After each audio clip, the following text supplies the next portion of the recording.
Now only got to deal with the mama, only got to see her once a year, and it's over. And the money goes up and up and up.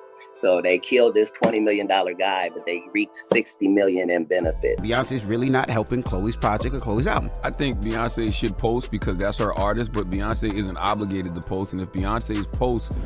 Okay, I'm sorry, but this is really fucking creepy. Like, Beyonce has been trying to write me out of my own narrative for, like, years at this point. Like, this is so fucking... After taking down big names like Steve Harvey and Kevin Hart, Katt is now pointing his cannon of truth at everyone's favorite Beyonce, according to the comedian. The star's meteoric rise to fame is not as glamorous as fans think. Katt is certainly venturing into dangerous territory, taking on one of the biggest music icons in the world. The chances of him being chewed up by the beehive are very high, but that has never stopped the comedian from spilling the truth about the industry, and things ain't any day different this time around either. In a recent interview, Katt pulled back the curtains on the inner workings of the music industry, revealing how everything is planned to put certain people in positions of power. Though Katt didn't name-drop anyone this time, some fans think he might be taking shots at Queen Bee herself, revealing how her career is built on the backs of others. Buckle up because the tea is simmering hot as Katt Williams exposes new details showing why Beyonce is worse than we thought. I'm trying to have a conversation that's not being had. And I'm really sorry that these conversations are being had by a comedian. I wish too that it was a religious leader of some kind having this conversation, or somebody's politician talking about this. When it comes to a glamorous musical career, no one's doing it better than Beyonce. Multiple accolades, a billionaire empire, and a loyal fan base. The woman has it all ever since the release of her debut album, Dangerously in Love. Beyonce has aged like fine wine, however. According to some whistleblowers, Beyonce didn't get to where she is without some cheap tricks, and the camera is now being panned to expose Beyonce's true face by the likes of Katt Williams. Over the years, Williams has earned the reputation of a no BS truth teller, spilling the beans about the dark side of the industry that no one else seems to have the guts to reveal. While Katt had limited himself to big names in the world of comedy and acting before, he's now expanding his circle of truth, the music icons like Beyonce. During a candid interview with Carrie Champions, Katt got real about how the industry really works. In his words, what fans view as happy accidents that make or break the careers of different artists are all intricate planned plots. It's based off of pretend that seems like a setup is. Everything that happens in a business, everything that happens in a business that's based off of pretend, that seems like a setup, is. Take Janet Jackson's infamous wardrobe malfunction at the Super Bowl from years ago. According to Katt, there's always someone benefiting from incidents like these, and that's exactly what happened in Jackson's case. Her career fizzled out following the scandalous incident, while Justin Timberlake continued to climb the ladder of success. It cut to commercial, you didn't see what happened. By the time they come out, people have been removed, it goes on. It's certain ways things are handled when it's not intentional. When things go smoothly, but they seem chaotic, that means there was forethought and a plan. Somebody, even if it looks like, yeah, Janet Jackson just had a wardrobe malfunction. Yeah, there's no such thing. Correct. I don't care who you blaming. I believe that. Somebody benefited. Yeah. So in all of these situations, there's a business involved. Bearing that in mind, Katt urges fans to question all that they know about their faves, because the truth might not be pretty after all.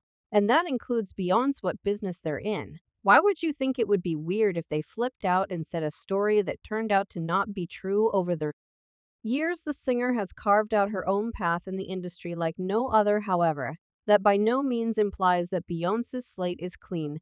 The singer has had her fair share of controversy over the years, and the one that still holds a question mark to date is concerning her and singer Amy. Every year, the internet goes through the process of discovering Amy's song One Thing and comparing it with Baw's 2003 hit Crazy in Love, igniting the debate about who did it first, and for good reason too.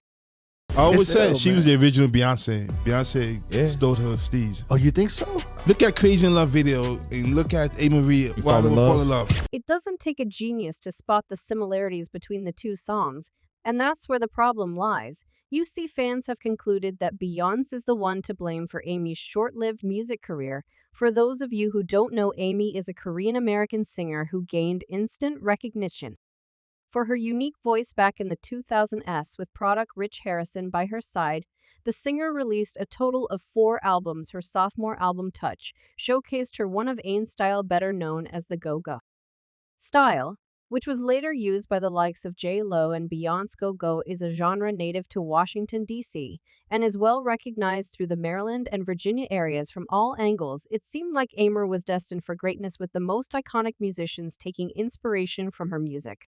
However, Beyonce entered the picture around the same time, and suddenly there was no more Amy. Internet detectives think that Beyonce stole Amy's touch and pushed her out of the music scene. Even though Beyonce was still in the early days of her career, she still had a lot of influential people backing her up, and there was no way Amy could compete with that. However, if there's one thing the Beehive is known for, it's defending their queen to the ends of the earth. So of course, when the banter about Beyonce's steal from Amy picked up, Bees didn't waste a second to shut down the rumors, explaining how Bey released the song first in 2003, 2 years before Mars One Thing hit the radio. One fan said, apart from the fact that Crazy in Love came out first, Amy's One Thing would probably never have had released confidence from the record company had it not been for the resounding success of Beyonce's Crazy in Love. That sound was too experimental. Then another fan commented, at some point y'all are going to have to stop making these unfounded accusations about Beyonce because they suit an agenda. It's giving hater more than anything. Sounds like a solid argument right there. There's just one catch, you see. At first, it looks like Beyonce and Amy were in different orbits, but they had a common link after all, and that was producer Rich Harrison. And get this, Harrison didn't only work on Amy's first album, but he was engaged to the singer as well. The two first met in a McDonald's parking lot, and after a short jamming session, Harrison knew he struck gold. During an interview with Hip Online in 2002, Amy said, for some reason, we had a very special chemistry when we would work together, something great would that happened. That said, Harrison was a big fish in the industry. He had worked with the likes of Mary J. Blige and Toni Braxton. With those kinds of names under his belt, it was only understandable that anyone who wanted to be something in the music industry would end up in Rich's office, and that's exactly what Buzz father Matthew Nes, who's a record executive himself, did. He introduced Beyonce to Harrison, and the two got to work. Fans think that the fact Beyonce ended up working with Rich was a strategic move to remove Amy from her seat at the table. One fan commented, Beyonce is a fan. She tracks Rich Harrison down. He gives her Crazy in Love, uses the same formula he used for Amy. Same swing style vocally and visually. It becomes the lead single for the Dangerously in Love album and hit #1.